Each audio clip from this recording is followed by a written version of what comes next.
قصة حكمت بدن ويلكي يرائي وذاتكي عالمك أها وحاجري ويل لنيرأه أو شيطان وسواسيي كنجه وريري سدح سؤالات أو جواب واي ويلك وحونا قوان صدي إنو راسد وذات عالم سيئو أهل جواب تسواشاز يساقو هري ويديي دد جامعين ونا أودي وايين إنا يسيان جواب وافئة ويلكي أيا وذاتك ويمد شاكذو دينا سيدان أياي أهي ويلكي أيا يري شيخو وحان ربا إنا ديقا جواب تسدح سؤالات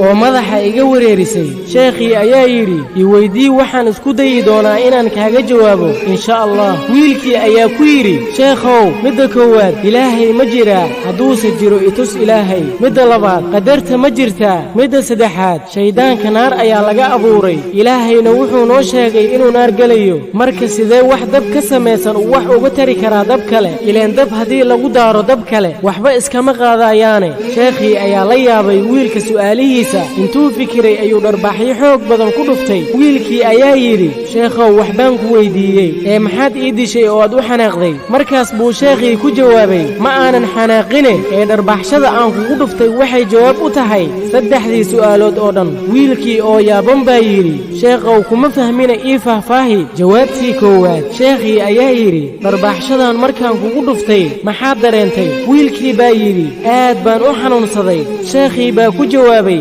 xanuunka aad dareentay itus siduu u eg yahay wiilkii baa yiri sheekhow xanuunka waa la dareemaa mooye lama arko sheekhii baa yiri jawaabtii koowaad waa taas ilaahay lama arkee waa la dareemaa jawaabtii labaad sheekhii ayaa yiri xalay miyaad ku riyootay anigoo ku dharbaaxayo wiilkii baa yiri maya weligayna kuma riyoon midaas sheekhii baa ku yiri haddaba qadarta waa taas oo way dhacdaa qadar kuu qoran bay ahayd inaan ku dharbaaxo jawaabtii saddexaad sheekhii baa ku yiri gacanta ku dharbaaxday oo ku xanuunjisay maxay ka samaysan tahay jirkaaguna muxuu ka samaysan yahay wiilkii ayaa ku yiri gacantayda waxay ka samaysan tahay maqaar korkayguna maqaar ayuu isna ka samaysan yahay sheekhii baa ku yiri haddaba siday dharbaaxshadayda ku xanuunjisay iyadoo ka samaysan maqaar jirkaagana uu ka samaysan yahay maqaar waxay ila tahay waa jawaab waafi run ahaantii wiilkii oo aad u qanacsan weliba la yaaban xikmadda sheekha ayuu u mahad celiyey sidiina ku qancay